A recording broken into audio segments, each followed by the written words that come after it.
Assalamualaikum warahmatullahi wabarakatuh.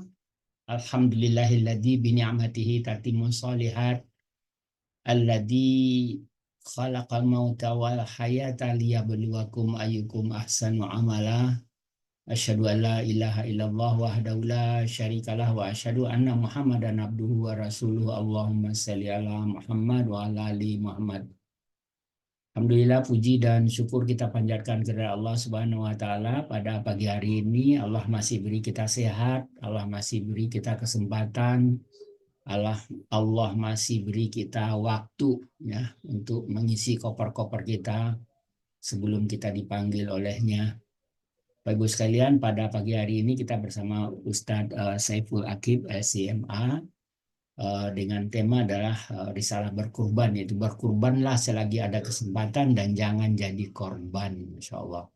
Baik, sekarang udah tanggal 25 Zulhijjah, Insya Allah 5 Zulqa'dah. Zulqa'dah, Insya Allah 5 hari lagi kita masuk ke bulan Zulhijjah ya. Kalau menurut hisabnya itu hari Sabtu tanggal 8 Juni adalah 1 Zulhijjah ya.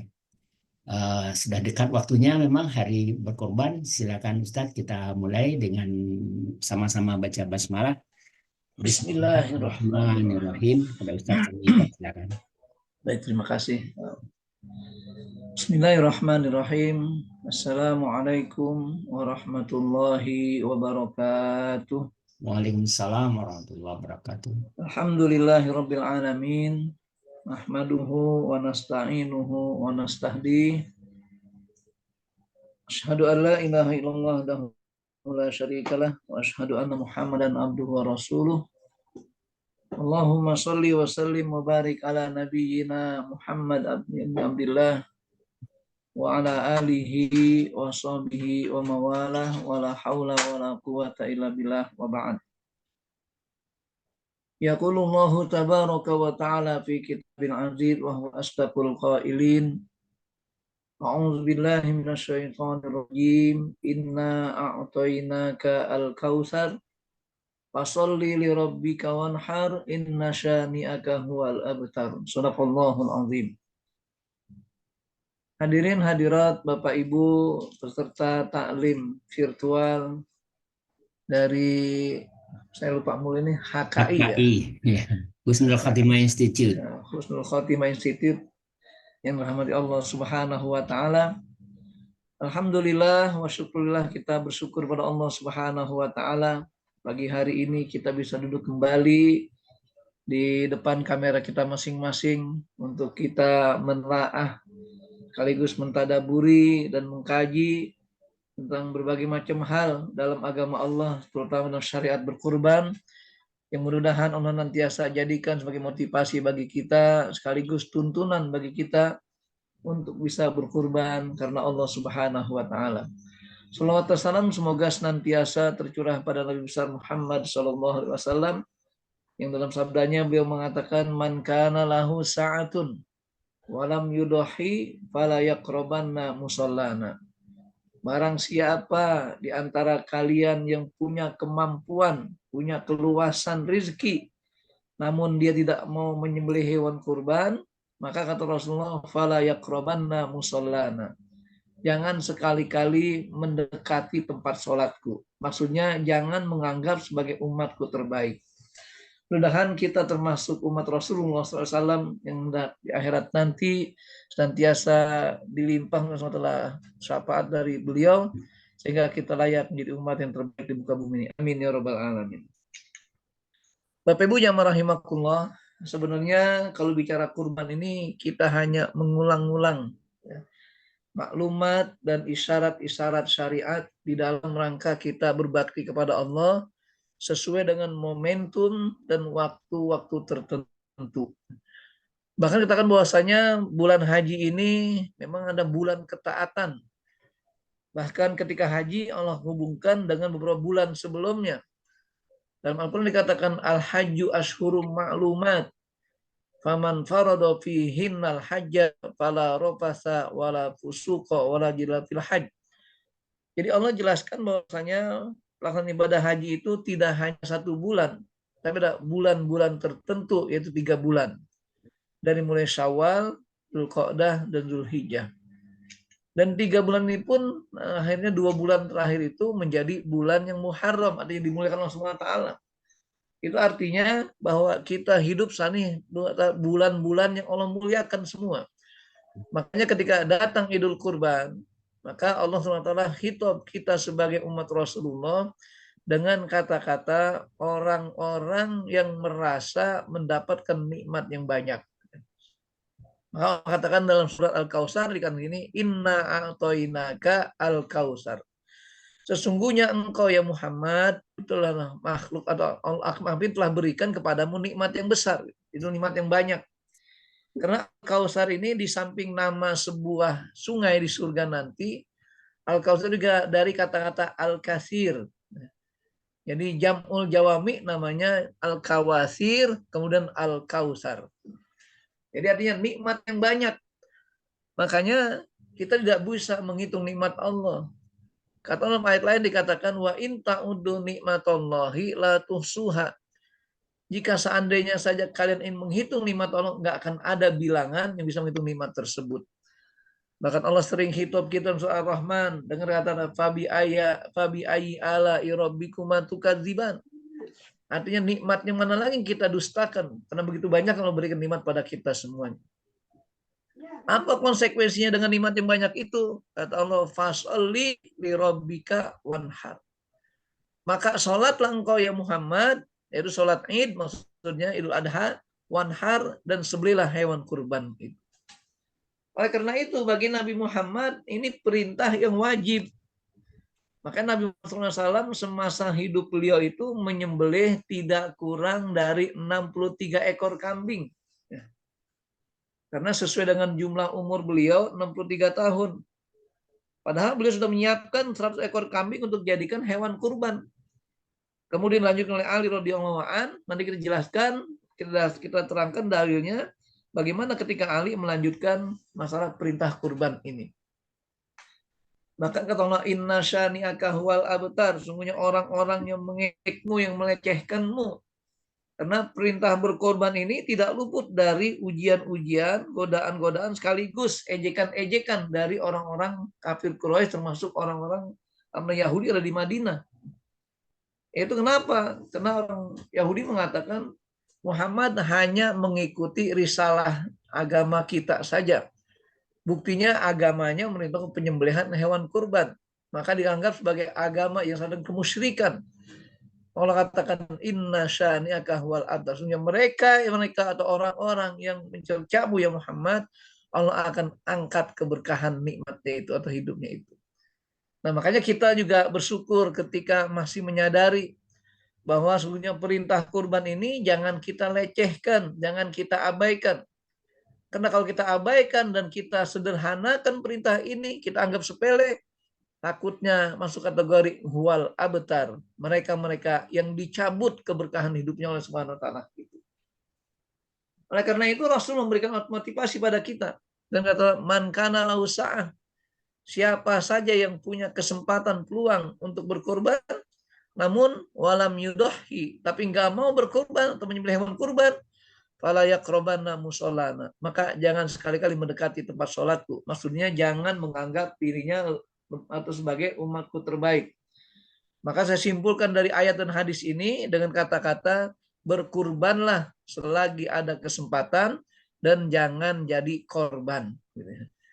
Kenapa? Kalau korban sifatnya keterpaksaan. Ya, korban ini, korban itu. Apalagi sekarang kita sebagai bangsa ini akan menjadi korban dengan adanya tapera dan seterusnya.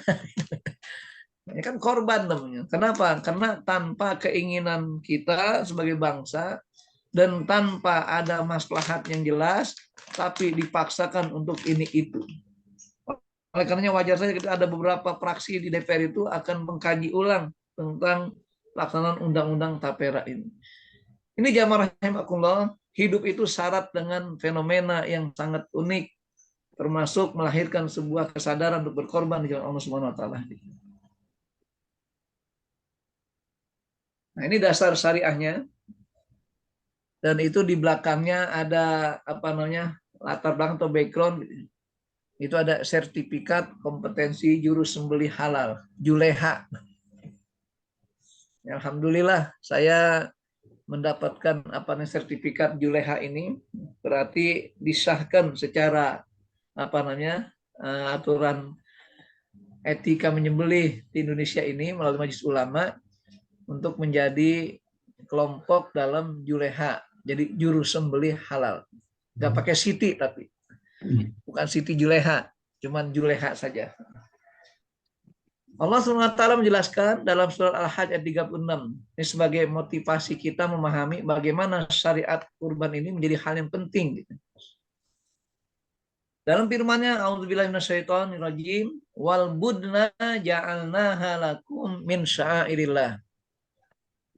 Allah SWT bersumpah demi al-budnu, yaitu binatang unta yang siap untuk disembelih.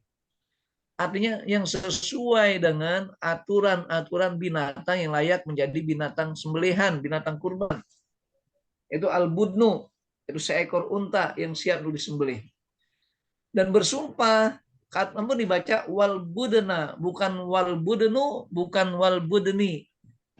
Padahal kita tahu bahwasanya kata-kata dalam bahasa Arab itu kalau diawali dengan huruf jar, artinya huruf yang bisa mengkasrohkan, maka bunyinya itu akan al-budni. Kenapa? Karena waw ini adalah wawul qasam yang sifatnya mengkasrohkan atau menjarkan kalimat setelahnya. Nah, karena al-budnu dari satu kalimat atau kata yang mamnu'un minas sarf, tidak boleh ditasrif, nggak boleh dirubah. Jadi seperti kata Makkah. Jadi kita nggak mungkin mengatakan ila makkati, yang ada ila makkata. Nah, itu terkait dengan seperti kata-kata Ramadan, jadi syahrul Ramadan, bukan syahrul Ramadhani. Nah, makanya kadang-kadang kita katakan ini kalimat-kalimat dalam bahasa Arab disebut dengan mamnu'un minas sarfi, sesuatu yang dilarang untuk ditafsir, disatrif, dirubah. Allah bersumpah demi unta tersebut, wal budna ja'alnaha lakum min sya'airillah. Demi unta yang siap disembelih ini sebagai kurban, kami jadikan, kata Allah, apa? Itu simbol syariat agama Allah bagi kalian. Nah, maka domirnya lakum, untuk kita sebagai umat Islam. Maka tidak ada urusan dengan orang-orang non-muslim. Ketika kita ingin melaksanakan perintah kurban, itu bukan harus minta keridhaan mereka atau tuntunan bagi mereka. Karena pernah dulu di kita ketika gubernurnya adalah orang non-muslim, maka menggunakan aturan tidak boleh menyembelih di depan masjid, di halaman sekolah, di pinggir-pinggir jalan, di taman-taman. Alasannya karena darahnya mengandung penyakit. Kalau darah kurban untuk penyakit, mestinya sudah 15 abad lalu orang banyak yang sakit gara-gara menyembelih hewan kurban. Tapi nyatanya nggak demikian. Karena Allah sudah jamin bahwa darah yang mengalir dari hewan kurban itu sebelum jatuh ke bumi sudah ada di sisi Allah SWT terlebih dahulu. Makanya bersih darah itu.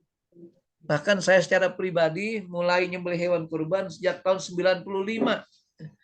Sampai sekarang masih jalan terus. Alhamdulillah. Udah bergelimang dan gelepotan darah kurban, nggak ada masalah apa-apa. Jadi Allah jadi simbol syariat. Makanya kata simbol harus nampak di depan. Harus kita populerkan. Sehingga akan menjadi masalah yang krusial kalau kurban disembunyikan menyembelihannya. Apalagi dulu peraturannya harus nyembelih di RPH, sementara tidak disaksikan oleh orang lain. Bahkan konon di RPH penyembelihannya juga tidak sesuai dengan syariat. Ada sapi yang di stunning dulu, dilumpuhkan dengan cara dibuat pingsan, yaitu ditembakkan saraf kepalanya itu sehingga dia pingsan baru disembelih. Tapi ada juga yang langsung disembelih dengan alat mesin potong putus gitu. Ini pun tidak sesuai syariat. Makanya Allah tentukan bagaimana cara penyembelihannya, diatur di sini. Lakum fiha khair, di dalam syarat ini banyak kebaikan bagi kalian. Minimal ada 3 hikmah, 3 manfaat kebaikan dalam syariat kurban ini.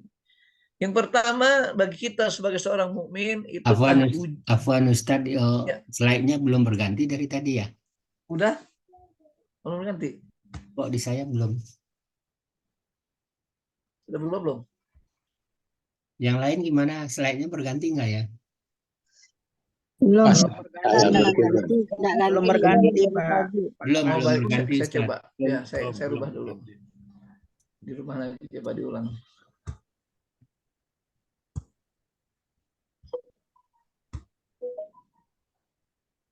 Udah ada? Nah, udah. Udah. Ya, makanya tadi Ustaz bilang ada sertifikat baru keluar nih ya, sertifikat. Oh gitu.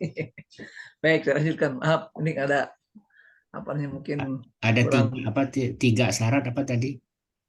Ya, 3 kebaikan. 3 kebaikan ya. Ya, saya tahu di samping aja biar kelihatan.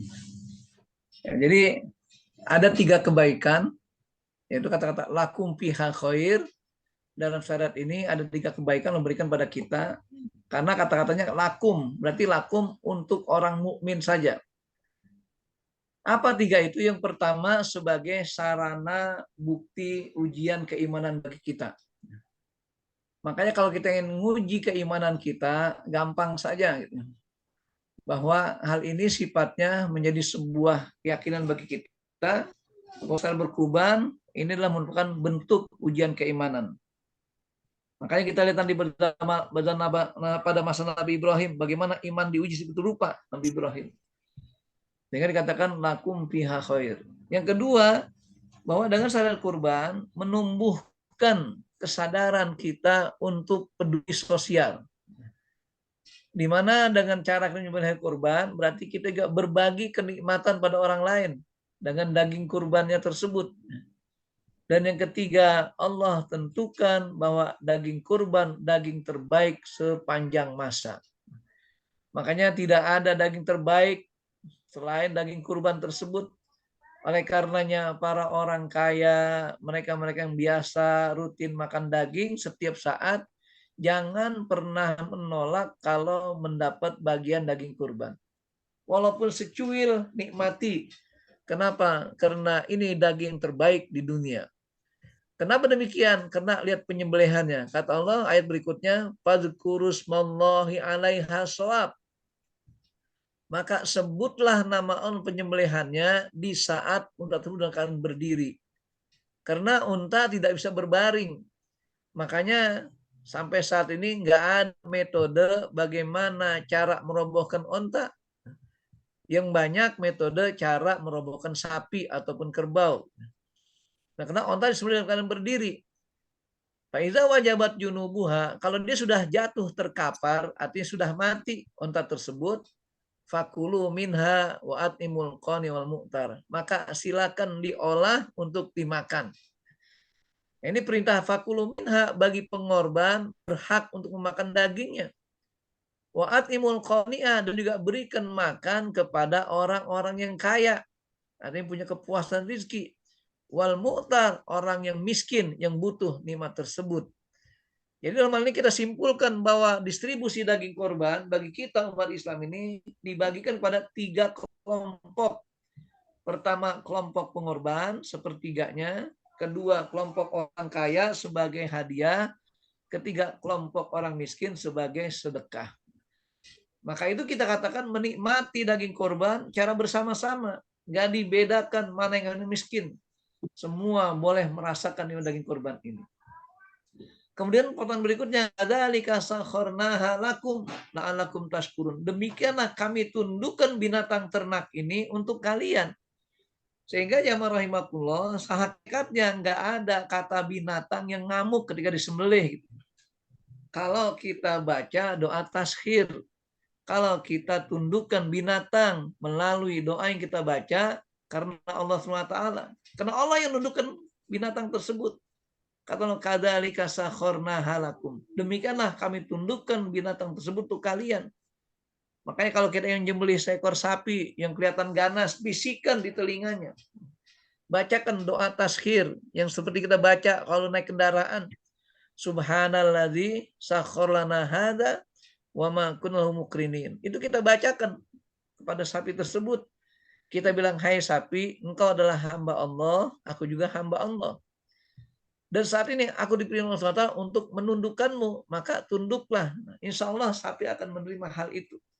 Dengan catatan perilaku dan gestur tubuh kita jangan yang sifatnya menakutkan. Ini kadang-kadang ada orang yang motong sapi pakai baju merah. Nah, ini sapi sudah sejak awal secara naluri binatang dia dianggap dimusuhi. Makanya pakailah pakaian yang biasa, artinya yang familiar dengan binatang tersebut. Apa tujuannya Allah tundukkan? La'allakum tashkurun, agar kalian mensyukuri nikmat Allah SWT tersebut. Nah, kemudian kedua pada hadis Nabi SAW di bawahnya itu. Wafil hadis an Zaid ibn Arqam.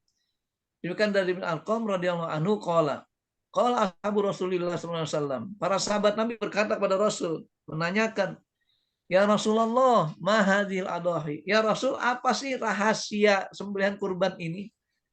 Maksudnya Allah untuk apa kita nyembelih kurban? Apa kata Nabi? Qala sunnatu abikum Ibrahim.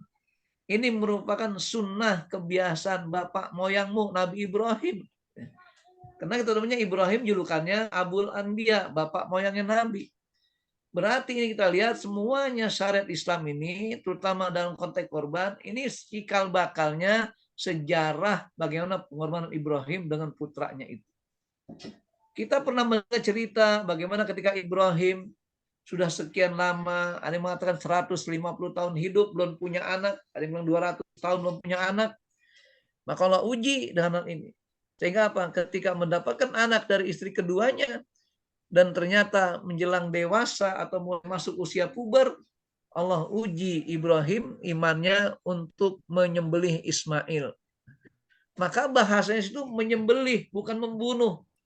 Lihat apa kata Allah dalam hal ini, Ibrahim kisahkan di dalam Al-Quran. Allah mengatakan, ya bunayya inni ara fil manami anni azbahuka. Jadi azbahuka bukan aktuluka. Makanya pemahaman kita ini harus menjadi dasar menjawab bagaimana ketika orang-orang kaum seperti kaum liberalis, sekuleris memelesetkan ayat ini. Dianggap Ibrahim diperintahkan untuk membunuh anaknya. Bedakan kata membunuh dengan kata menyembelih. Kalau membunuh tanpa dasar aturan, kadang orang ditembak kepalanya, dipenggal lehernya, potong macam-macam, itu bunuh sifatnya. Tapi kalau udhiyah atau menyembelih ini ada aturannya, itu hanya pada lehernya saja. Kayak kadang-kadang menjadi lelucon ketika ditanya bahwasanya kita nyembelih sapi di mana nih kira-kira? Nah, ini banyak bilang di pinggir jalan, depan masjid. Yang sepakat di lehernya. Nah, itu anekdotnya. Jadi ini kita kenapa? Karena sembelih itu harus di leher. Sehingga hanya 3 atau 4 bagian saja yang harus putus. Pertama kerongkongannya, dengan kemudian tempat masuk udara dan seterusnya. Yang kedua dan ketiga, urat nadinya ini kiri kanan. Itu saja. Makanya nggak boleh menyentuh tulangnya. Karena kalau golok itu kena tulang, atau itu kena tulang dan sebagainya, termasuk kambing, itu artinya menyiksa dia, menyakitkan. Makanya kita bisa analogikan, kalau kita terluka, kena pisau atau apapun, kalau hanya kulit, kadang dengan silet nggak berasa. Tapi ketika sampai tulangnya, baru sangat berasa. Nah, inilah kita dalam ini bagaimana Islam mengajarkan bahwa prinsipnya di sini bukan membunuh, tapi menyembelih. Itu Ibrahim. Kemudian ketika Ibrahim bertanya, "Fanzur madza taro?" Bagaimana komentarmu dan pendapatmu ya hai putraku? Maka Allah mengisahkan lagi tentang jawaban Ismail, ma tu'mar satajiduni insyaallah minas sabirin. Ayahku, silakan kau kerjakan apa yang perintahkan kepadamu dan kau dapatkan diriku dalam keadaan bersabar. 2 nabi yang imannya sesuai dengan tuntunan Allah SWT itu. Diuji keikhlasan. Oleh karenanya kita katakan bukan Ibrahim sekedar mimpi saja, Ismail juga menerima mimpi saja, tapi dilaksanakan. Makanya Ismail dibawa ke sebuah bukit yang disebut dengan Jabal Kurban. Dibaringkan Ismail di atas batu besar dan sudah digorok lehernya, tapi enggak mempan-mempan juga. Akhirnya apa? Karena Allah tahu tentang ketulusan pengorbanan 2 insan ini, Allah kirimkan dari surga 2 ekor kambing kibas sebagai ganti bagi perjuangan pengorbanan kedua mereka ini, sehingga yang satu atas nama Ibrahim, yang atas nama Ismail. Muncullah syariat berikut dalam Rasulullah SAW, bahwa 1 ekor kambing untuk 1 orang dan seterusnya dan seterusnya. Ini sejarahnya. Sehingga Rasul bertanya lagi, qalu fama lana fiha ya Rasulullah. Untuk apa kami dapatkan hal ini ya Rasul? Artinya apa yang kami dapatkan hikmahnya? Kan kadang-kadang kalau kita dengar pernyataan orang tua dulu, jadi kalau kita nyembelih kurban, nanti akan menjadi kendaraan kita di surga. Akhirnya anak-anak sekarang mereka coba menganalogikan gitu. Emang di surga ada kendaraan gitu. Kendaraan lebih baik bawa helikopter aja biar cepet, nggak macet. Maksudnya apa di sini? Rasul menjawab, qala bikulli sya'ratin hasanah. Setiap bulu yang kita sembelih itu mengandung kebaikan dari Allah Subhanahu wa taala. Bertanya lagi, qalu fasob, bagaimana dengan biri-biri artinya yang wol itu? Kambing yang produksi untuk wol itu. Rasul pun menjawab, bikulli sya'ratin minasob hasanah. Jadi setiap bulu pada kambing domba itu mengandung kebaikan. Jadi intinya jangankan dagingnya, bulunya saja memberikan kebaikan di akhirat. Dan ini mengisyaratkan pada kita bahwasanya apa yang kita kurbankan itu lagi-lagi karena Allah Subhanahu wa taala. Ini jamaah rahimakumullah tentang dasar syariahnya penyembelihan hewan kurban. Nah, kemudian definisi kurban. Berubah nggak layarnya? Udah, Ustaz. Ya, alhamdulillah. Secara bahasa, kata-kata kurban, kata korroba yukorribu kurbanun, yang artinya mendekatkan diri. Makanya kita menyembelih kurban dalam ibadah kepada Allah, mendekatkan diri kepada Allah SWT. Bukan sebagai sesajen, bukan sebagai apa istilahnya ya sesembahan kepada dewa dan seterusnya. Karena kita tahu bahwasanya risalah kurban ini bahasa agama itu ada tuntunan masing-masing. Kita lihat dulu ada pada masa Fir'aun. Ada juga mereka tabiat untuk mengorbankan sesuatu.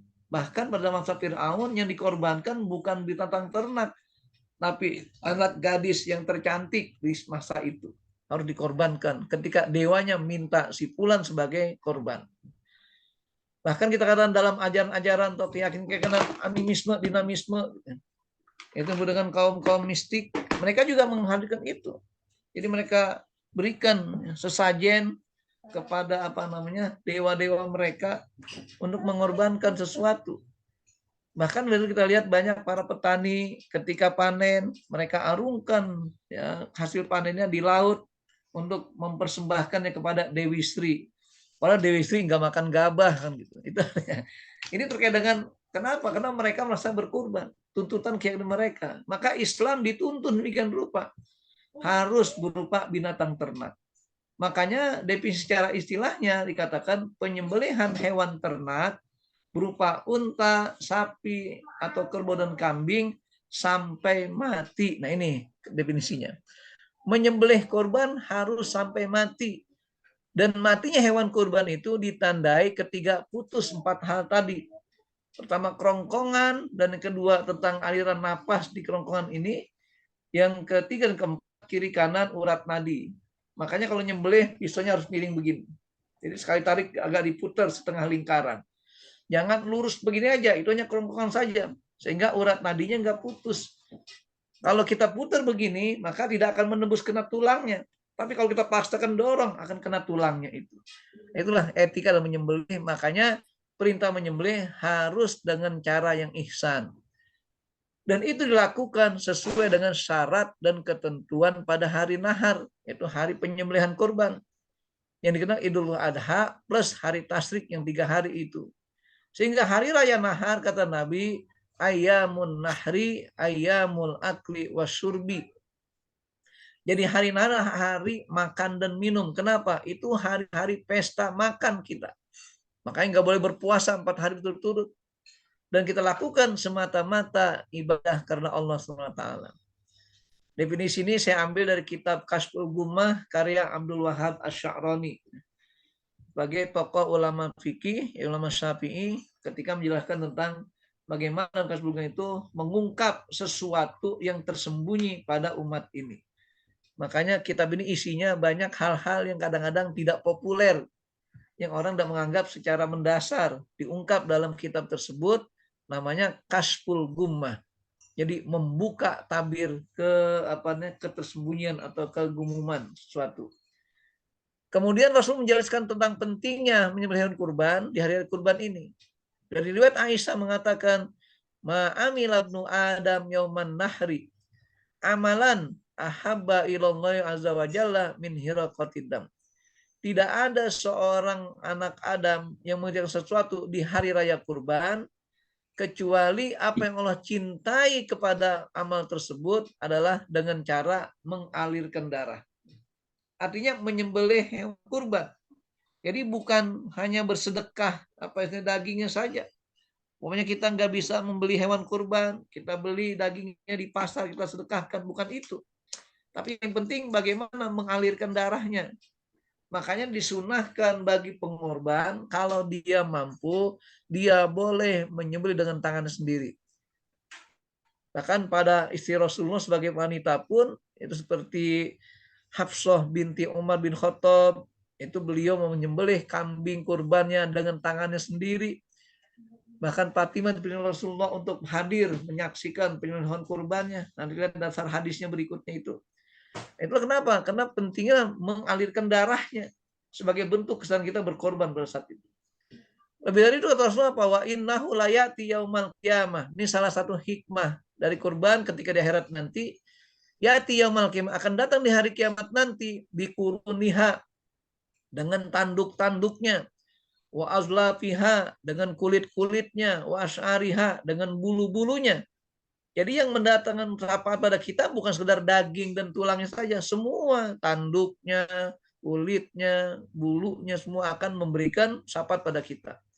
Sehingga kata Rasulullah, wa inna dama, sesungguhnya darah tersebut layak kaum minallahi azza wa jalla, akan datang atau jatuh di sisi Allah SWT bimakanin, pada satu tempat, qabla an yaqa'al adi, sebelum dia jatuh ke bumi.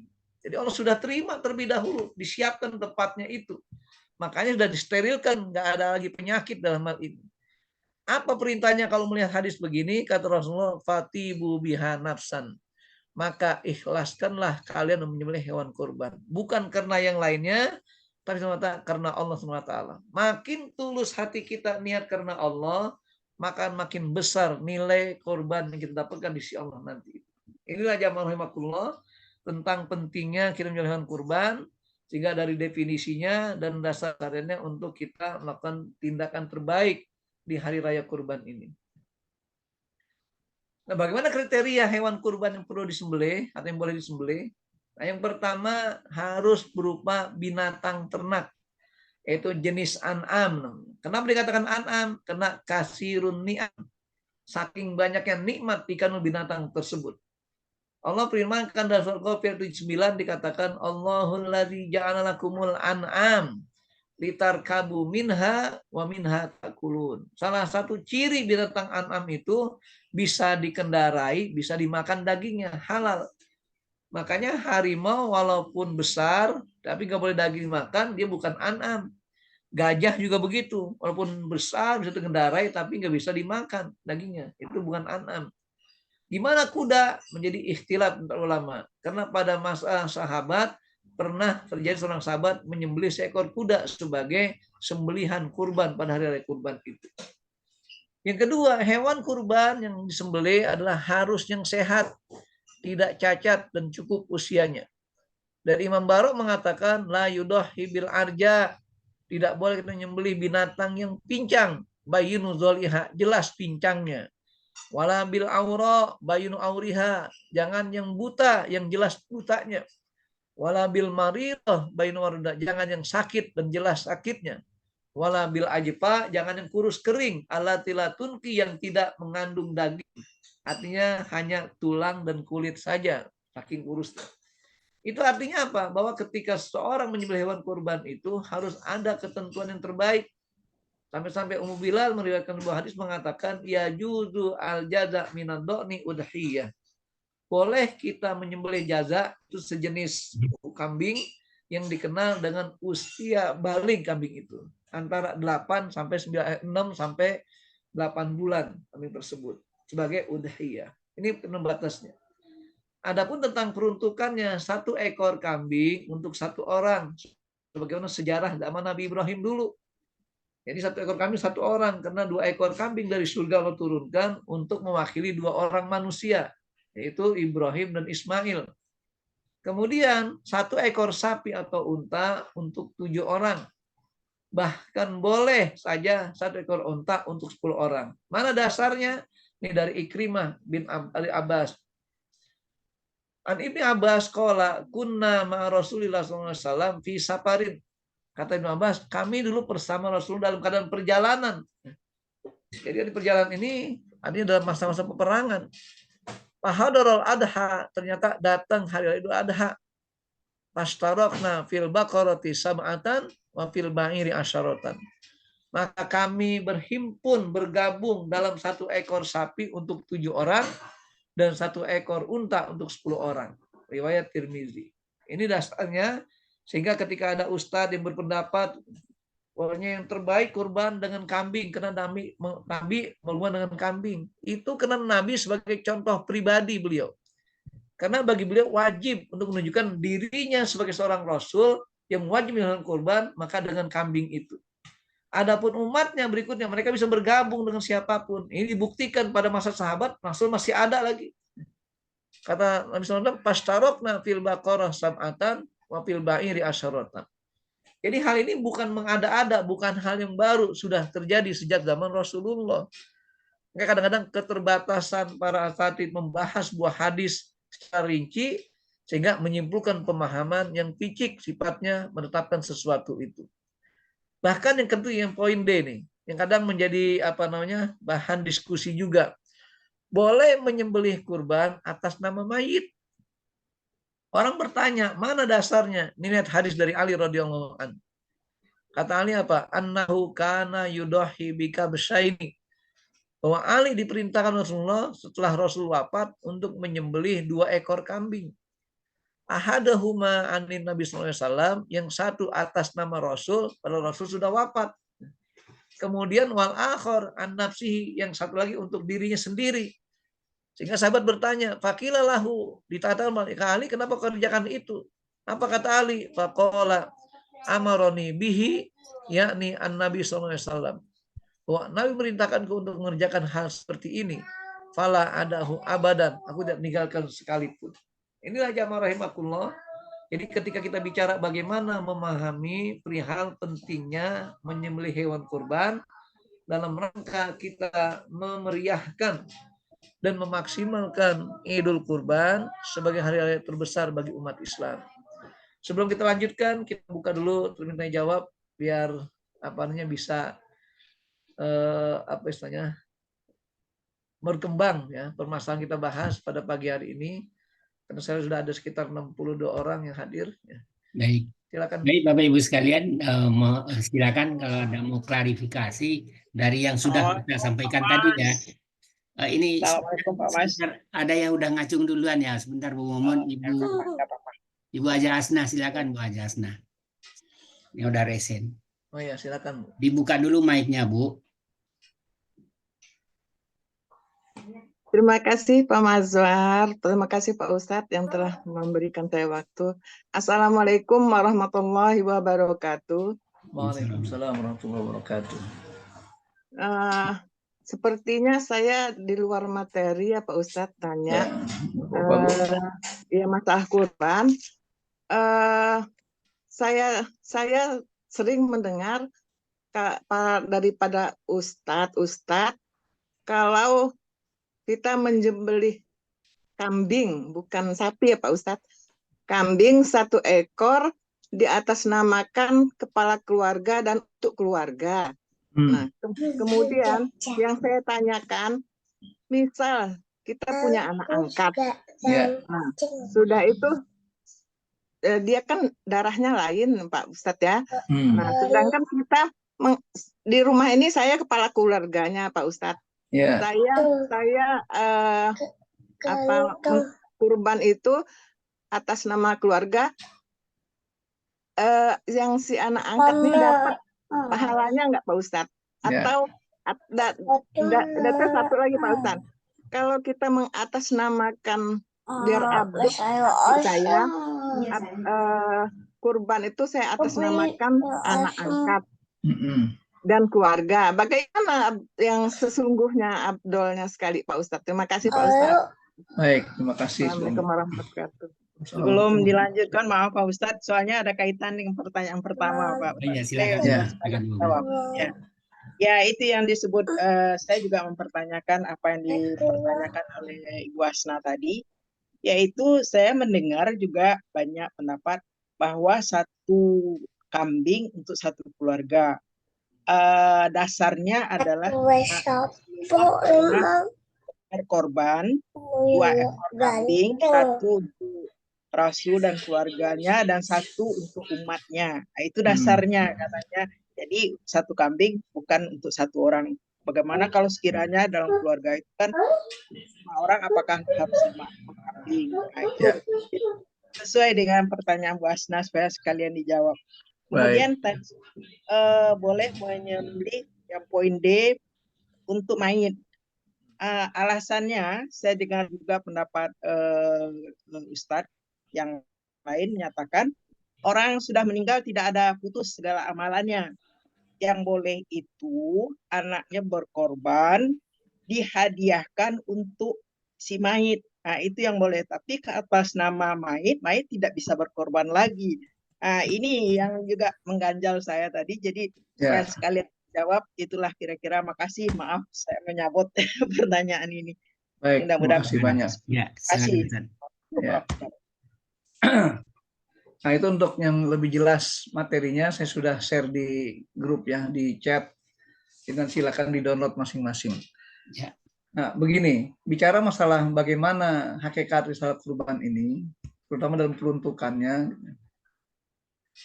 Yang pertama, kita tahu bahwasanya sejarah awal tentang kurban ini yang saya ceritakan tadi, itu sejak zaman Nabi Ibrahim mengorbankan putra kesayangannya Ismail.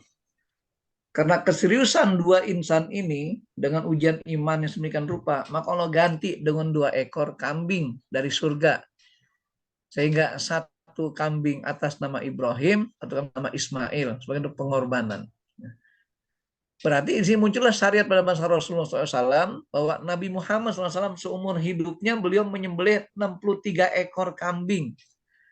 Kenapa 63? Karena usia beliau 63 tahun. Jadi berarti 1 tahun Nabi menyembelih 1 ekor kambing atas nama beliau sebagai utusan Allah, dan ini wajib bagi Rasul hukumnya. Karena ada 3 hal yang wajib bagi Rasul, sunnah bagi kita sebagai umatnya. Pertama, qiyamul lail itu wajib bagi Rasul, sunnah bagi umatnya. Kedua, i'tikaful akhir Ramadan wajib bagi Rasul, sunnah bagi kita. Dan yang ketiga, menyembelih kurban setiap hari raya kurban. Dan asal kita tahu bahwasanya Nabi Muhammad itu seumur hidupnya berapa kali mengalami hari raya kurban. Coba kita diskusikan dulu gitu ya. Biar kita sambung semuanya nanti. Ada yang tahu berapa kali Nabi Muhammad merayakan hari raya kurban semasa hidupnya? 1 kali Ustaz. Oh, 1 kali. Coba perintah haji tahun keberapa, Bu? 10 Hijriah. Nah, perintah haji tahun ke-7 Hijriah.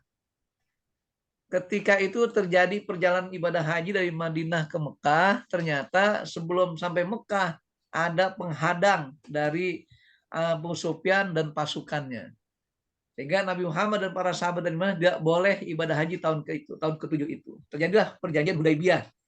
Yaitu daerah Hudaybiyah yang di sana ada namanya di bawah pohon Syajatul Ridwan. Maka kata Bai'atul Ridwan atau Bai'atul Hudaybiyah. Nah, ini 2 tahun berikutnya Nabi baru bisa pergi haji pada tahun 9 Hijriah. Sekaligus sebagai Amul Fathi, tahun pembukaan kota Mekah. Pembebasan kota Mekah. Pembebasan kota Mekah. Kemudian Nabi balik ke Madinah tahun berikutnya, tahun ke-11 awal, beliau sudah wafat, bulan Rabiul Awal. Jadi seumur hidup beliau hanya mengalami 3 kali musim haji saja. Berarti 3 kali musim kurban. Karena kurban ini tidak terjadi kecuali tanggal 10, 11, 12, 13 Dzulhijjah. Oleh karenanya Nabi Muhammad 3 kali mengalami musim kurban dan beliau setiap tahun menyembelih tidak kurang dari 21 ekor kambing. Sehingga genap 3 kali, kali 3, maka beliau 63 ekor menyembelih ekor kambing itu. Nah itu atas nama beliau semua, namun dalam penyembelihannya beliau selalu membaca doanya gini nih. Allahumma hada min Muhammad wa ali Muhammad wa ummati Muhammad. Ya Allah, terimalah kurban nama Muhammad disebutkan. Dan umat keluarga Muhammad serta umat Muhammad. Makanya oleh para ahli fikih mengatakan, kalau antara kita umat Muhammad yang sampai akhir hayatnya enggak sempat menyembelih kurban karena enggak mampu, sudah di cover oleh Rasulullah. Itu ya. Jadi kalau kita ditakdirkan jadi orang miskin sepanjang masa, jadi udah nabung nggak bisa juga, udah minjem nggak dapat juga, pokoknya nggak bisa menghadirkan hewan kurban sampai akhir hayatnya karena keturunan garis apa namanya, garis susah gitu. Dari kakeknya miskin atau sampai ke bawah gitu ya. Akhirnya nggak pernah sempat menyembelih hewan kurban sampai akhir hayatnya, maka di-cover oleh perbuatan Rasulullah itu. Itu sebagai tanda bukti kasih sayang Rasul pada umatnya. Nah kemudian tadi di poin ketiga, poin D saya katakan, ketika Rasul wafat sudah berpesan kepada Ali. Apa pesannya? Ya Ali, sembelihlah setiap tahun itu 2 ekor kambing. Yang seekor atas namaku, baru udah wafat Rasul. Yang seekor atas nama Ali sebagai menyembelih kurban itu. Jadi kita kan boleh kita menyembelih atas nama orang yang meninggal dunia, walaupun dia tidak mau berurusan apapun. Kenapa? Karena Rasul mencontohkan hal itu dengan perilaku Ali tersebut. Kita tahu Ali radhiyallahu anhu sahabat Nabi sekaligus menantu Nabi yang sangat miskin. Karena sudah siapkan 37 ekor kambing, sisa dari 100 ekor kambing itu, Ali melanjutkan program penyembelihan kurban tersebut. Dari situlah diambil kesimpulan bahwasanya boleh kita menyembelih atas nama mayit. Bahkan nanti kaidahnya, kalau atas nama mayit tidak bisa digabung, dia harus sendiri. Beda kalau untuk satu keluarga yang masih hidup. Nah ini dasarnya apa? Perilaku Abu Musa al-Asy'ari ketika beliau mengatakan dalam ungkapannya, kunna zabahna syatan li ahli baitina fi ahdi Nabi SAW. Kata Abu Musa al-Asy'ari, kami menyembelih 1 ekor kambing untuk satu keluarga. Nah ini Bu dasarnya. Jadi hadir dari Abu Musa al-Asy'ari dan kami lakukan pada masa Rasul masih hidup. Oleh karenanya kita katakan punya hakikatnya setiap satu orang itu layaknya 1 ekor kambing. Tapi kalau dia nggak mampu menghadirkan satu keluarga ekor sapi yang lainnya, dia boleh memberikan dan mengorbankan 1 ekor atas nama keluarga, satu keluarga. Permasalahannya anak angkat masuk keluarga atau bukan? Secara nasab dia bukan keluarga, tapi menjadi kerabat namanya. Makanya kita kan kerabat itu sifatnya yang kita nisabkan, kita pertunjukkan atau peruntukan pada keluarga kita. Bahkan kita katakan ketika kita khususkan satu angkat itu boleh-boleh saja, bahkan lebih baik. Sehingga dia dianggap seperti orang yang tidak ada hubungan keluarga dengan kita. Jadi kita sebut siapa keluarga kita? Orang yang lahir dari silsilah nasab kita. Makanya gini, contohnya dalam rumah tangga. Ada seorang suami, seorang istri, anak 3. Laki perempuan. Tambah lagi anak keempatnya, itu anak angkat. Kalau dibilang, ya Allah terimalah sama keluarga saya. Berarti yang dimaksud di 3 orang anak plus suami istri. Kenapa? Karena mereka terhimpun dalam sebuah nasab dan juga sababiyah. Berarti anak angkat tidak masuk kategori keluarga dalam hal ini. Karena mereka dalam warisan pun tidak punya hak waris. Nah itu, makanya kita katakan dipisahkan namanya. Seolah-olah anak angkatnya bukan dari keluarga kita. Makanya ketika menyangkut pada penamaan itu, bagi kita orang sudah meninggal dunia, harus sebutkan namanya, karena nggak bisa dipadu dengan yang lain. Makanya nggak mungkin kita menyembelih seekor kambing atas nama orang tua kita, ayah bunda, nggak bisa. Salah satunya saja yang sudah meninggal dunia itu. Itu namanya penamaan. Karena sesuai dengan hadis Nabi tadi dari Imam Ali, kata Ali katakan yang pertama atas nama Rasul, yang kedua nama Ali. Padahal kita tanya Ali merupakan menantu Rasul. Karena Rasul sudah wafat, maka tidak bisa jadikan satu. Tapi ketika Nabi menyembelih itu disebut semuanya. Kenapa? Tanggung jawab Rasul semua. Dari mulai keluarga dan para umatnya. Maka penyembelihannya harus mengatakan, dengan Allah mataqabbal haduliyah an Muhammad wa ali Muhammad wa ummati Muhammad. Nah, siapa ali Muhammad? Keluarga Muhammad semuanya masuk. Baik itu Khadijah kah ataupun apa namanya Saudah sudah wafat duluan. Paman Nabi sudah wafat terlebih dahulu, sudah masuk Islam saat itu. Sehingga ini semuanya merupakan keluarga Muhammad. Begitulah wa ummati Muhammad, semua umatnya. Maka tadi prinsipnya bahwa setiap umat Muhammad yang sampai akhir hayatnya tidak sempat menyembelih hewan kurban, maka sudah di-cover oleh perbuatan Rasulullah. Itulah dasar-dasarnya tentang bagaimana menyembelih hewan kurban tersebut. Makanya saya katakan, kalau memang kita tidak mampu mengatasnamakan per individu, per satu orang, boleh kita menyembelih kurban 1 ekor kambing untuk satu keluarga. Memang baiknya 1 orang 1 kambing. Kalau keluarga ada 7 orang, 1 ekor sapi. Nah, genap sifatnya mereka melakukan hal seperti itu. Saya kira itu, Bu, ya. Sekali aja Pak Ustadz. Ya, Berarti atas nama keluarga, terus kemudian anak angkat tadi disebutkan namanya, atau sendiri. kita sendiri Ya. dia kurban 1 ekor kambing sendiri Ya, gitu Pak Ustadz. betul. Oh, iya. Karena dia bukan keluarga secara nasab dengan kita. Niatnya itu anak angkat sama keluarga itu. Karena saya ambil dari kandungan Pak Ustadz. Maksudnya? Saya anak itu saya ambil dari dalam kandungan ibunya. Iya, artinya bukan ibu yang ngandung kan? Bukan. Iya, bukan anak kandung ibu berarti. Makasih Pak Ustadz. Baik, ya. Baik. Kalau Kita misalnya lanjut dulu, Ustaz, ya. Oh gitu. Ya mungkin Ibu Mun sekarang satu. Ya, silakan Bu Mun. juga kalau misalnya anaknya ada yang meninggal itu termasuk sendiri yang sudah meninggal itu Iya, atau harus sendiri. Pokoknya kalau udah meninggal harus sendiri. Nggak bisa digabung dengan hidup. Karena mereka tidak berinteraksi lagi.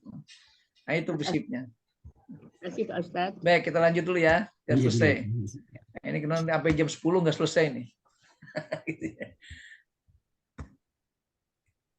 Nah, sekarang etika penyembelihannya. Ini terutama bagi yang jadi panitia kurban ini. Biar paham. Dasarnya apa? Hadis Nabi Shaddad bin Aus qala sintani hafiztuhuma an Rasulullah SAW. Ada 2 hal yang aku hafal Rasul untuk aku camkan selalu. Apa kata Rasulullah? Innallaha katabal ihsan ala kulli syai. Sesungguhnya Allah mewajibkan kita untuk berbuat ihsan dalam segala sesuatunya. Apa segala sesuatu itu? Dikatakan pertama, fa idza qataltum fa ahsinu al-qitlah. Kalau kalian membunuh dalam peperangan, maka perbaikilah cara membunuhnya. Maksudnya jangan disiksa.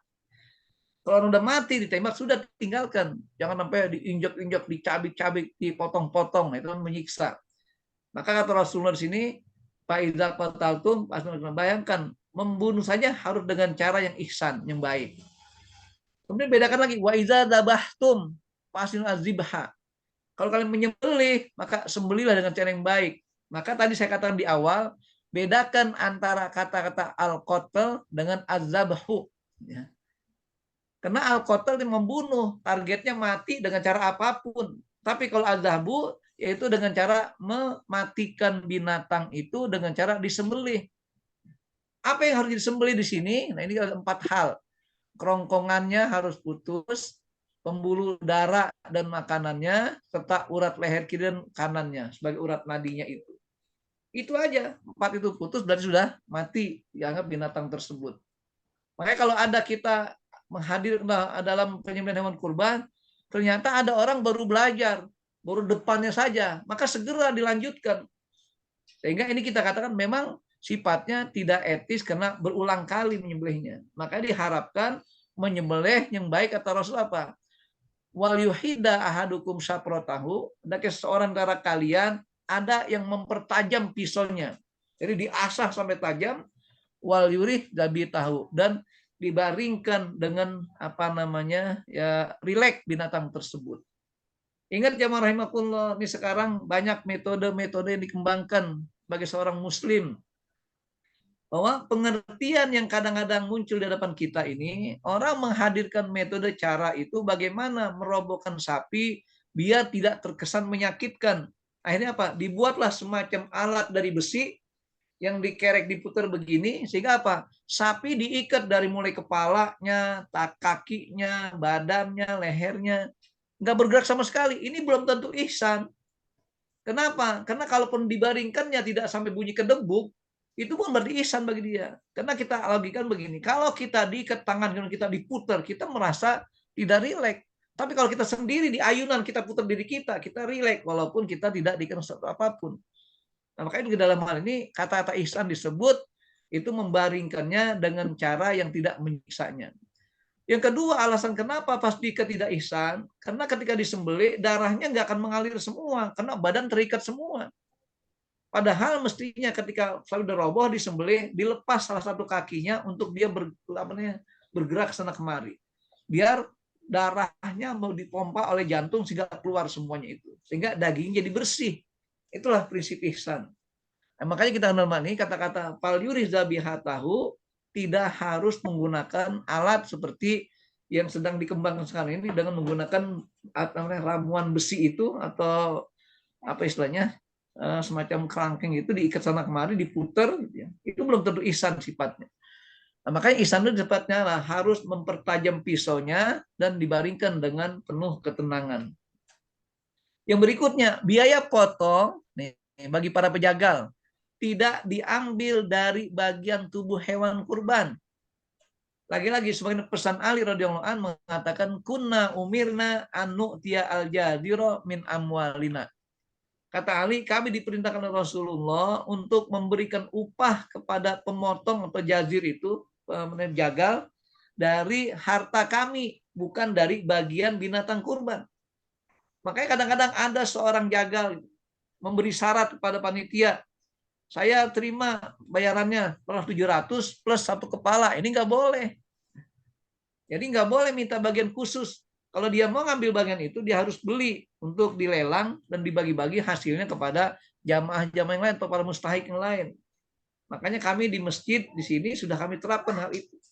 Sehingga kita katakan mereka-mereka yang tergabung dalam kepanitiaan di sini kita atur sedemikian rupa. Inilah prinsip dalam Islam yang sifatnya praktis. Allah memberikan tuntunan kepada kita dan Rasulnya, para sahabat, agar kita bisa melakukan perintah ini dengan baik. Kemudian membagi daging kurban kepada 3 bagian. Pertama, sedekah untuk orang miskin. Kedua, hadiah untuk orang kaya. Ketiga, jatah pengurban sebagai hikmah dia mendapatkan daging yang dia makan itu.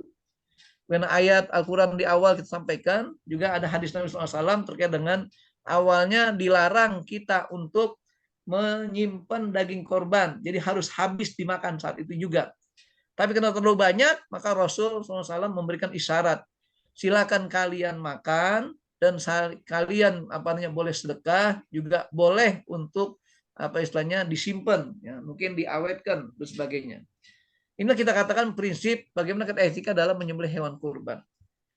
Dan berikutnya, nah ini tentang hikmahnya. Tapi sebelum hikmahnya kita sampaikan dulu kepada masalah etikanya, utamaan. Ini mungkin Bapak Ibu perlu perhatikan ketika menghadirkan hewan kurban. Yang pertama, menghadiri tempat penyembelihan kurban sebagai bentuk tafaul, artinya tabaruk. Kalau kamu ngaji ibu cetek kan, berkorban tidak boleh memasuki. Halo, siapa nih? Udah, Ustaz. Udah. Ya, yang pertama menghadiri tempat penyembelihan kurban sebagai tapaul ampunan dosa. Maksudnya apa? Kalau kita berkorban, minimal kita tahu bahwa hewan kita disembelih, dikorbankan. Maka lihat bagian pesan Rasul pada putri beliau bernama Fatimah. Ini hadisnya dari Imran bin Husain radhiyallahu anhu anna Rasulullah SAW qala, ya Fatimah, hai Fatimah, kumi ila udhiyatiki fashhadiha. Fatimah, berangkatlah kamu ke tempat sembelihan hewan kurbanmu. Pas hadiah, saksikan penyembelihannya. Ini pesan Rasul pada Fatimah. Kenapa harus disaksikan? Kata Rasulullah, fa'innahu yughfaru laki inda awali kitratin takturu min damiha. Karena dengan kalian menghadiri atau menyaksikan itu, Allah akan ampuni dosa kalian setiap kali tetesan darah ngalir dari sembelihan tersebut. Apa yang diampuni? Kulla dzambin amiltihi, semua dosa yang kalian kerjakan. Ini kita katakan bagi bentuk tabaruknya. Kita berupaya untuk mencari keutamaan dalam menyembelih kurban, hadir melihat penyembelihan itu. Bagaimana orang yang menitipkan kurban ke daerah-daerah terpencil, daerah lain? Makanya di sana harus ada panitia yang menyampaikan informasi, minimal difoto, divideokan. Biar para pengurban itu yakin betul hewan kurban disembelih. Kan kadang-kadang banyak lembaga-lembaga sosial sekarang yang muncul, menawarkan kurban di daerah dengan harga yang murah. 1,5 juta, 2 juta, sebagainya. Padahal nanti kita nggak tahu manajemennya gimana. Kalau kita yakin, kita minta gambar itu dikirim, video itu atas nama kita yang kita berikan itu. Sehingga apa? Itu akan menjadi penghapus dosa kita. Maka Rasul perintahkan pada Fatimah, kalau sudah kalian perhatikan dan saksikan pasti disembelih itu, baru katakan inna sholati wa nusuki wa mahyaya wa mamati lillahi rabbil alamin la syarika lahu wa bidzalika umirtu wa ana minal muslimin. Nah, itu bagi doa. Jadi nanti kita kalau maunya menghadiri hewan kurban kita disembelih, kita baca doa ini. Inna sholati wa nusuki wa mahya seterusnya. Itu yang pertama, keutamaan menyembelih hewan kurban. Yang kedua, menghidupkan syariat Nabi Ibrahim sebagai ujian keimanan yang benar. Jadi kita sadar ini ujian keimanan. Bagaimana Ibrahim ketika diperintahkan untuk menyembelih kurban, maka anaknya Nabi Ismail begitu menerima dengan penuh kesabaran, maka turunkan penggantinya itu. Dan yang berikutnya, berbahagia dengan makanan daging, dengan makan daging kurban sebagai kebanggaan hari raya Idul Kurban.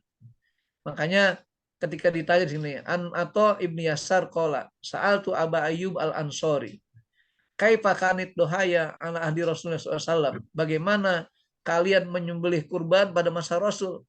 Faqala kana rajul yudohi bisyati anhu wa an ahli baitihi. Jadi kata Abu Ayyub tadi, karena sesungguhnya manusia itu menyembelih kurban 1 ekor kambing syat, ya. Artinya 1 ekor kambing anhu untuk dirinya dan untuk keluarganya juga. Kenapa? Fayakuluna wa yut'imuna hatta tabahan nasu pasorot kama turau. Jadi akhirnya apa? Manusia sudah mulai banyak berbangga-bangga. Mereka makan, mereka berhadiah, mereka macam-macam dengan keluarga. Itulah kita katakan prinsip makan bersama daging kurban di hari raya kurban. Makanya saya di rumah ini di yayasan selalu membiasakan diri, itu sejak awal sebelum tahun 2000-an sudah kita biasakan. Jadi saya menyembelih di masjid itu hari pertama, di rumah saya hari kedua. Karena setelah di rumah sembelih, siang selesai, sorenya kita masak, kita rapikan, kita olah, maka habis maghrib kita undang anak yatim dan doa apa untuk makan bersama-sama. Pada Isya juga jamaah pengajian sekitar berdatang untuk makan bersama-sama. Maka silakan yang mau datang nanti pas malam keduanya itu atau hari kedua, malam ketiganya untuk makan daging kurban bersama-sama. Kenapa? Ini bagian dari cara tadi kita berbahagia dan kita berbangga dengan hari raya dengan penuh kebahagiaan dengan makan daging bersama itu. Nah kemudian terakhir itu dengan sunnah bagi yang akan berkurban untuk tidak mencukur rambut dan potong kukunya sejak awal bulan Zulhijjah.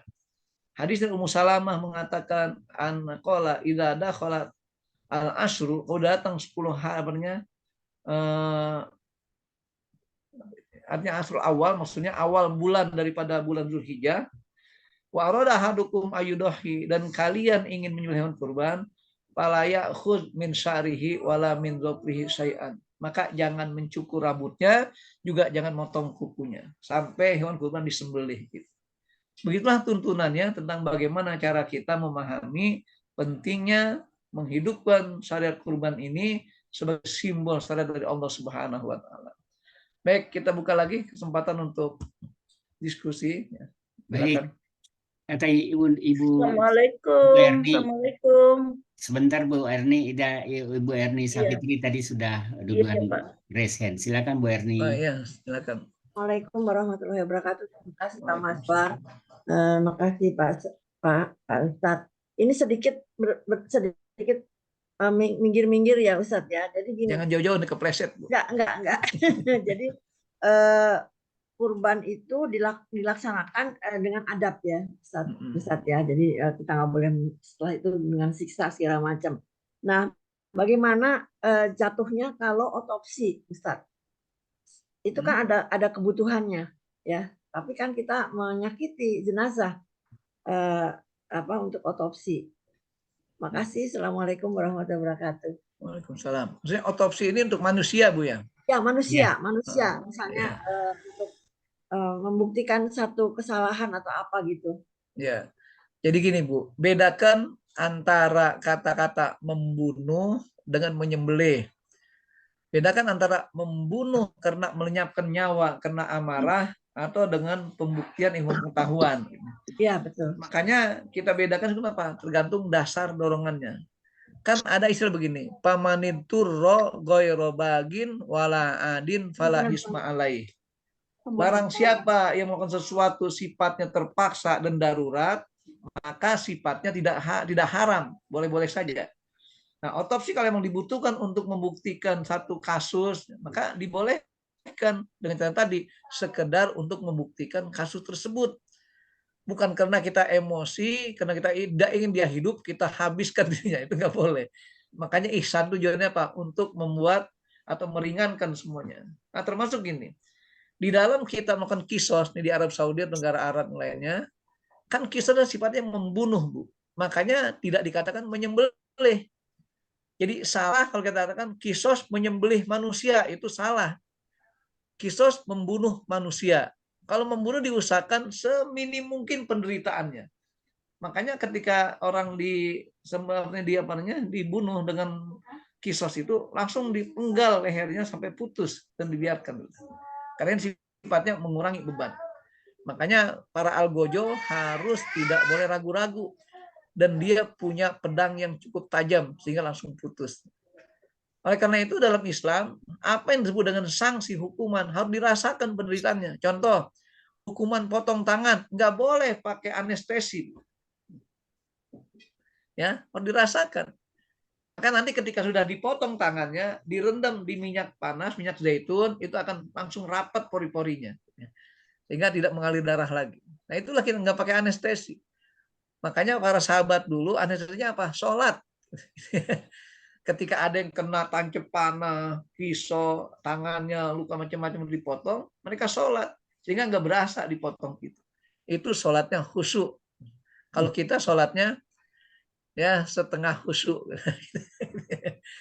Jadi ini maka kita katakan otopsi itu sifatnya dalam bentuk kebutuhan kedokteran ataupun ilmu pengetahuan untuk membuktikan suatu kebenaran. Jadi tidak masalah kalau sudah disimpulkan oleh hukum bukan pribadi. Saya kira itu, Bu ya. Ya. Baik. Berikut Ibu Erni Jakarta, silakan. Ya, Assalamualaikum Pak Ustadz, Pak Madjar, makasih. Pak Ustadz, tadi saya menyambung yang pertanyaan pertama tadi, Pak Ustadz, cuma melengkapi aja ini. Saya pernah, karena orang tua ini dua-dua ada meninggal, belum sempat berkorban, memang tidak ada wasiat juga, tapi saya kurbankan dengan mewakili satu sapi gitu, kita bertujuh gitu, boleh ya Pak Ustadz ya? Ya, kalau sapi kan untuk 7. Iya, berarti tapi boleh masuk yang mayat di situ. Oh, boleh iya. disebut nama masing-masing satu bagian dia. Kalau dua mayat, 2 bagian berarti. Gitu. Oh iya, oh iya. Makasih itu aja Pak Ustadz, makasih. Yang nggak boleh tadi kita kan kalau punya 1 ekor kambing kita untuk gabungan yang hidup dan mati itu nggak boleh. Ya, yang per keluarga tadi ya. Ya, per keluarga itu. Ya, makasih keluarga masih hidup boleh aja. Silakan. Ya. Ini sehubungan dengan itu ada di Ibu Artini nih di chat Ustadz. Jadi ada 6 orang itu 6 orang keluarga, tapi 1 orang di atas namakan yang udah meninggal gitu. Satu boleh nggak Ustadz? Boleh, nggak apa-apa. Yang penting 1 bagian. Oh, bagiannya 1 ya. Ya, karena kan udah ditentukan gitu. Bahwanya sapi untuk 7. Bahkan kalau onta boleh 10 loh. Ya, pada masa itu pernah terjadi. Terus pertanyaan beliau satu lagi di atas nih. Korban untuk orang yang meninggal tapi bukan keluarga gitu. Boleh aja, jangankan keluarga, tetangga siapapun silakan. Kan itu bentuknya sedekah atas nama si fulan. Karena haknya begini, layan paulil mayit ilah salas. Tidak ada yang membagi mayit kecuali 3 hal. Pertama adalah zikru mahasinihi, menyebut nama baiknya, ada yang mengenang kebaikannya, itu bermanfaat bagi mayit. Yang kedua, addu'a lahu, mendoakan kebaikan. Yang ketiga, as-shadaqah anhu wa alaihi, bersedekah atasnya atau untuknya. Itu boleh saja seperti itu. Jadi ketika siapapun dia, nggak mesti orang tua kita, nggak mesti anak famili kita, siapapun dia.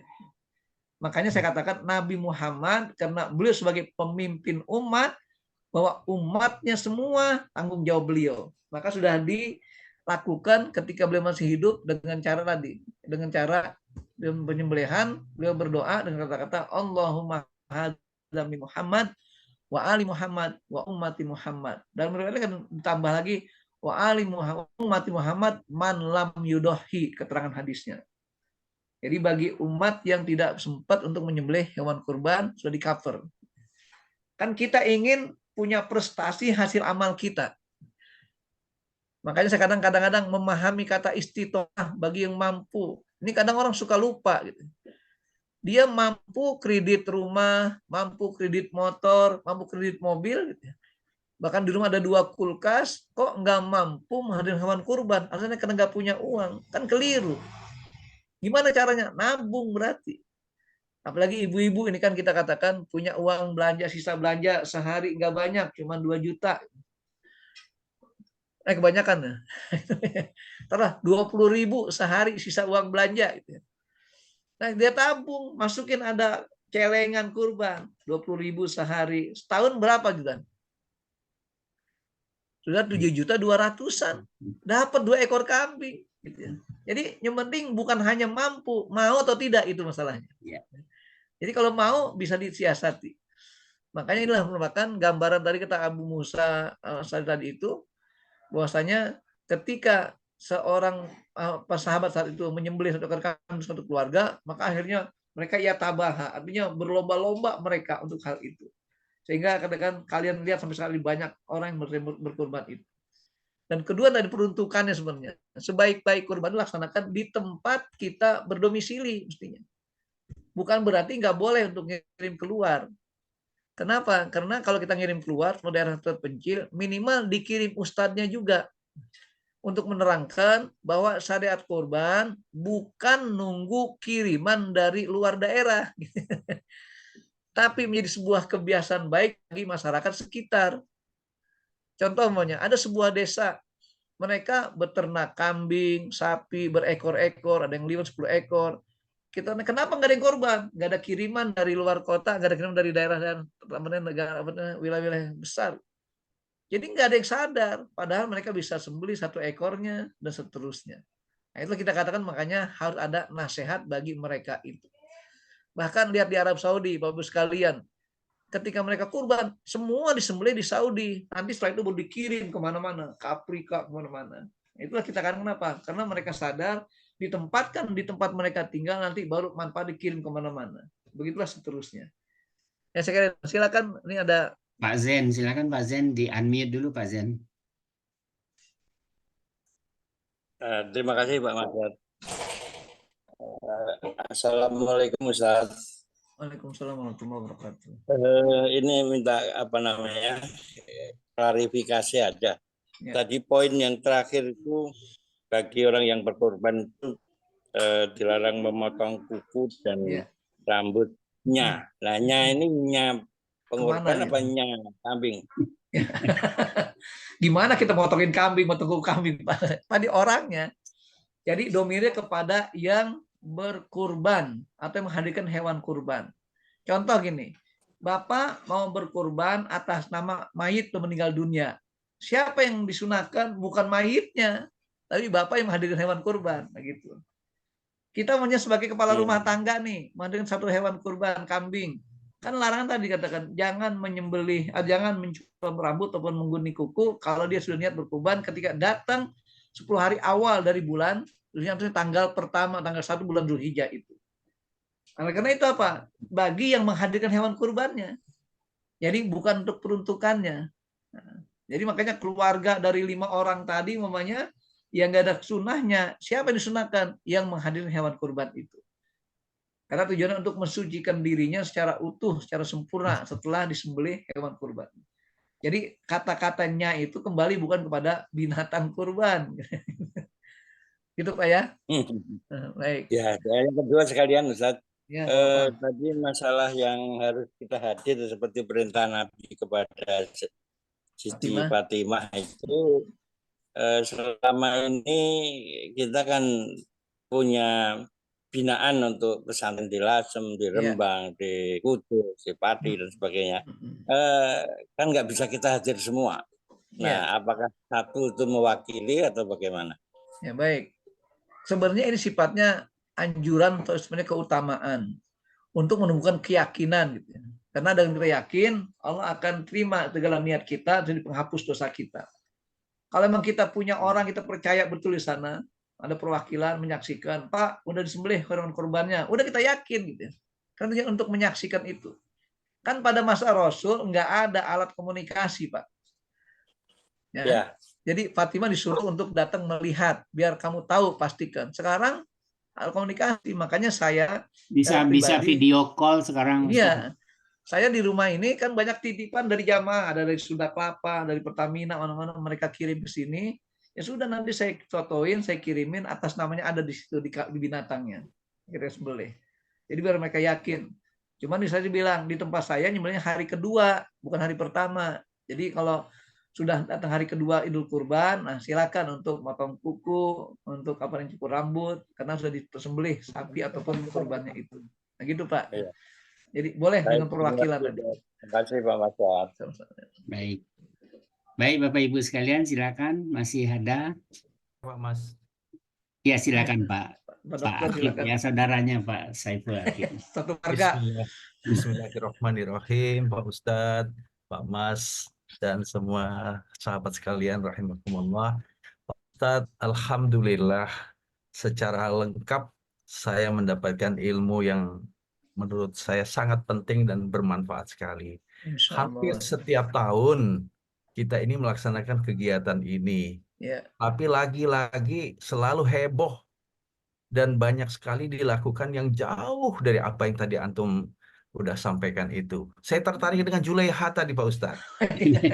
Ini memang penting banget. Saya itu sudah berpikir lama sebenarnya, tapi antum menyampaikan Julaiha, jadi seorang juru sembelih halal itu memang diperlukan sertifikasi, pendidikan, kalau perlu pelatihan. Jadi ada dua aspek Pak Ustadz ya, mungkin dari aspek fikih dan pengetahuan agamanya, bagaimana dia bisa melaksanakan penyembelihan itu dengan hikmah, dengan syar'i. Kemudian yang kedua tentang aspek keterampilan. Tidak semua orang tuh bisa, karena nanti dagingnya tuh hancur, mulai dari menyakiti hewan deh, menyakiti hewannya, malah ada yang ketendang segala macam, mau menjatuhkan hewan aja udah gebuk-gebukan segala macam, rame pokoknya, heboh, tiap tahun terus begitu, karena nggak terampil, semuanya pada nimbrung terus siapa yang, nah ini sebetulnya ini pelatihan ini penting sekali jadi Julaiha nih, jadi mereka kemudian motongnya kalau secara anatomis mesti harus dikasih tahu tepat. Ada saluran napas, ada saluran makanan, ada dua arteri pembuluh darah yang besar, kanan kiri yang menuju ke otak. Itu harus putus.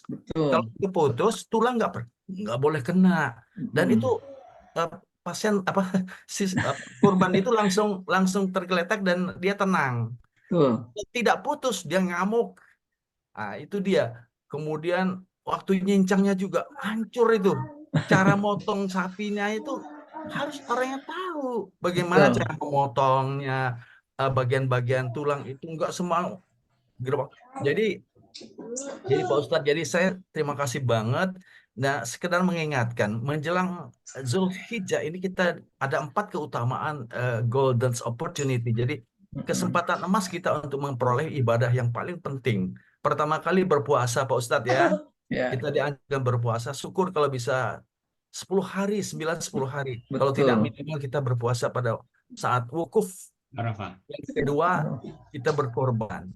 Yang ketiga, kalau ada kesempatan berangkat haji, kita berangkat haji. Kemudian yang keempat, kita bisa melaksanakan sholat Idul Adha, yang juga itu ada tata cara yang penting. Kita harus berangkat lebih pagi, tidak boleh berpuasa, tidak boleh makan dulu. Kemudian menunggu sampai selesai khotib berkhotbah, kita baru pulang dan makan.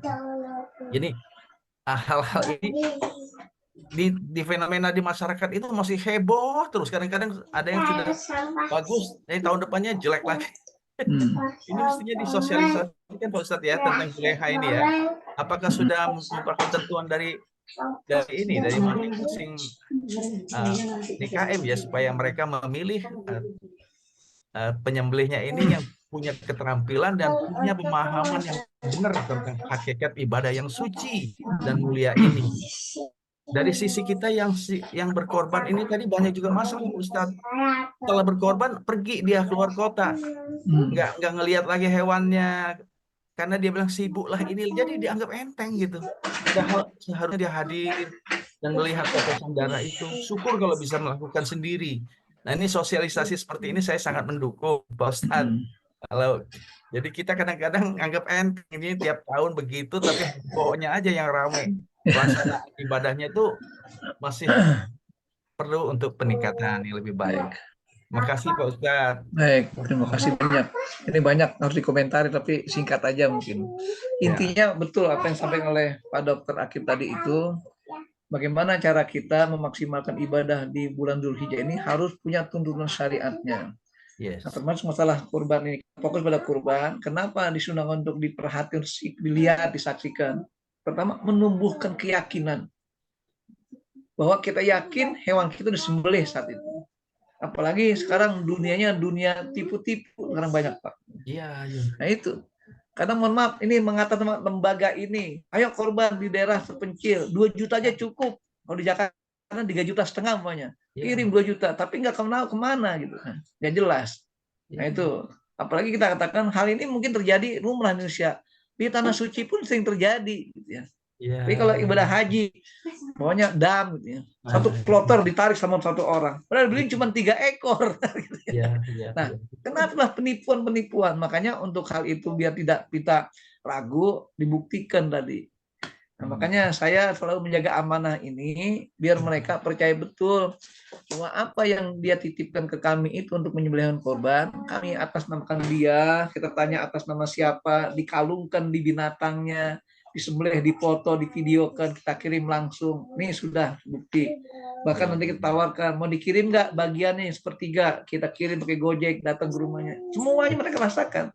Itu emang berat, tapi itu amanah namanya. Jadi tujuannya kita jangan sampai istilahnya mengambil kesempatan dalam kesempitan. Gitu. Justru kita sebaliknya harus menerapkan syariat semaksimal mungkin agar umat ini lebih betul lebih percaya dengan agama yang mereka anut itu Pak. Jadi makanya bersyukur hal ini. Kemudian masalah tadi ketika ya ibadah puasa dan sebagainya, itu sunnah-sunnah semuanya. Makanya kan ini peluang-peluang kebaikan muncul saat ini. Tinggal kita maksimalkan gimana. Makanya tadi belajar itu tidak hanya dalam bentuk tulisan, jadi ada di lapangan juga. Makanya ketika pelatihan juleha itu memang harus dibangun terus. Dan alhamdulillah saya kan bukan lagi sifatnya regional, bahkan hampir seluruh Indonesia sudah ada perwakilan ya Pak. Nah, jadi setiap majelis ulama daerah-daerah itu bahkan mereka mengadakan semacam pelatihan sembelih halal. Khusus setiap DKM diundang Pak Ustadz. Iya, itu pernah. Ada dikirimkan di beberapa kegiatan. Cuma kan yang jadi masalah kadang-kadang gini, kan di juleha itu juga ada macam-macam kategorinya. Ada yang pelatihannya sekedar hanya untuk memahami dasar-dasarnya saja, kemudian bayar sekian, tapi ada yang pelatihan rutin selama 1 bulan. Dia ketika ada orang menyembelih binatang ternak, perhatikan, dilatih. Karena kan modalnya berat juga. Kalau kita ingin setiap pelatihan ada bukti, berarti minimum 1 ekor kambing harus dibeli. Nah itu. Nah kambing berapa duit? Paling murah 1,5 juta gitu kan gitu. Berarti kan harus punya biaya besar. Maka sebenarnya ini difasilitasi oleh lembaga-lembaga yang beruang mestinya. Kayak dompet duafa, kayak Baitul Zakat. Ini coba mereka kerjasama dengan para aktivis juleha. Sehingga betul-betul ambil manfaat yang positif. Positifnya saat pelatihan bisa pakai pantom Pak Ustadz, seperti di kedokteran itu. Jadi ada yang penting ilmunya disampaikan bahwa di sini ada urat, ada ini. Jadi nggak usah nyembelih kambing beneran, tapi bisa pelatihannya dilaksanakan. Bukan masalahnya nyeset kulit itu nggak sembarangan loh Pak, nggak bisa dengan teori aja, harus prakteknya. Iya, iya. Nah, itu makanya ya gitu. Jadi ini kan makhluk binatang hidup masalahnya. Kalau manusia kan otopsinya dengan gambaran-gambaran istilahnya ya anatomi aja gitu ya. Tapi kan dalam prakteknya nggak begitu. Karena kedua perlu mental. Nah, kadang ada orang dia punya teori syariatnya. Kayak kemarin saya waktu pelatihan beberapa tahun yang lalu, emang ini yang pertama nyampaikan ustadz dari bidang syariah, tapi dia bukan praktisi. Dia menyampaikan, itu Ustadz Akif itu langsung maju ke depan, gitu. Kita praktisnya langsung gitu ya. Jadi ini kadang-kadang orang sudah bagus cara prakteknya, tapi belum dapat sertifikatnya. Ada orang mau sertifikatnya tidak paham prakteknya, maka dipadu semuanya itu. Ya, begitulah seterusnya. Ya kayak ekonomi kan gitu kan, teori ekonominya jelas, tapi praktisinya nggak belajar, bingung mereka di lapangan. Jadi ingin semua harus terpadu. Makanya Islam adalah agama yang praktis. Fikih tuntunan praktis, diambil dari dalil yang terinci, itu fikihnya begitu. Saya kira itu ya. Insya Allah. Mudah-mudahan nanti mungkin Pak Dokter bisa punya kenalan-kenalan orang-orang yang punya lembaga-lembaga yang beruang, gitu ya. Bukan beruang. Soalnya di masjid tetangga saya tuh pada ngirim ke ini Pak, ke RPH katanya, karena saya bilang itu tadi khawatirnya di sana nanti disembelih oleh siapa nggak jelas. Iya, apalagi yang saya pernah perhatikan di RPH di Romangun itu, apa di Cakung. Itu rupanya apa? Pakai stunning Pak. Kalau sapi besar itu. Itu langsung dibuat pingsan di otaknya, baru dikasih sembelih. Gimana ini nggak ihsan, saya bilang gitu. Nah, begitu seterusnya. Ya, baik, itu Pak ya. Makasih Baik, ini ada chattingan dari Bu Tazia ini. Ya. Jadi terkait dengan kurban Rasulullah SAW berjumlah 21 ekor per tahun, seolah beliau sudah tahu usianya gitu ya. Pertama, Rasul seorang utusan Allah yang Allah berikan isyarat pada beliau. Yang kedua, apa yang Rasul kerjakan hakikatnya bimbingan wahyu. Makanya kita katakan begini, Rasul tentang hal gaib itu fakta bagi beliau, harapan bagi kita. Karena kata Nabi apa begini dalam hadisnya? Lau ta'lamu ma'a'lamu, seandainya kalian tahu apa yang aku tahu, untuk ke depan itu kalian lebih banyak menangis ketimbang tertawa. Kenapa? Rasul tahu hal yang gaib dengan bisikan malaikat Jibril. Jadi ketika Rasul menyembelih 1 tahun 21 ekor, artinya mungkin nggak ditonjolkan. Nih saya 21 ekor, ini saya 3 kali, nanti 23, nggak tahu juga. Gitu. Tapi apanya? Allah bimbing perilakunya itu. Makanya saya katakan takdir umur itu baru tahu sudah terjadi. Nah, karena Allah sudah tentukan Rasul umur sekian, maka dibimbing perilakunya beliau menyembelih 21 ekor. Ini kan riwayat yang menjelaskan tentang bagaimana untuk mensinergikan. Sehingga nanti ada riwayat lain. Karena mungkin mereka nggak perhatikan berapa ekor 1 tahun Rasul sembelih. Tapi jumlahnya semua 63 ekor. Itu Ali yang meriwayatkan. Makanya Ali melanjutkan, Nabi sudah menyiapkan setiap itu hidup beliau itu memelihara 100 ekor kambing. Setiap bertambah 1 beliau sembelih untuk makan bareng-bareng bersama masyarakat. Pokoknya 100 terus itu jumlahnya. Nah, ketika Rasul wafat tinggal 37 ekor, Ali melanjutkan. Pesan Rasul pada Ali, sembelihlah setiap tahun 2 ekor. Ini pesan Rasul. Seekor atas namaku, seekor atas nama engkau ya Ali. Nah, kenapa Rasul mengatakan begitu? Karena untuk mengisyaratkan yang sudah wafat pun boleh untuk disembelihkan atas namanya. Jadi itulah dasar syariat seperti itu. Makanya kita dalam memahami hukum harus pahami filosofi hukum dan logika hukum. Jadi hadis itu bukan hanya letterlek saja dimaknai, tapi lihat dan kaedah-kaedah dasar dalam memahami hukum itu. Makanya ada seorang ulama dulu seperti Imam At-Tabrani. Beliau menyampaikan sebuah ungkapan kata-kata 5 khususiat yang wajib dijaga dalam Islam. Maka dimasukkan dalam kategori maqasid syariah namanya. Jadi dasar motivasi tujuan syariat itu apa. Begitulah prinsipnya.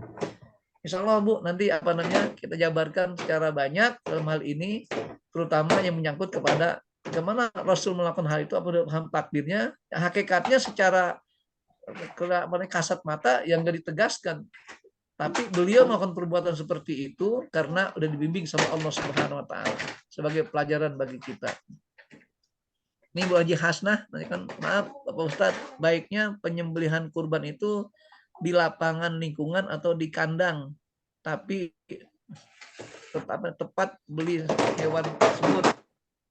Sebenarnya begini Bu, kalau kita menyaksikannya di kandang silakan kalau bisa. Tapi kan kadang-kadang orang kandang tidak mau repot.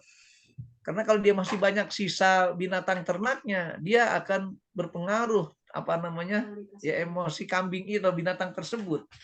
Makanya dikhususkan ada kandang sementara untuk penyembelihan.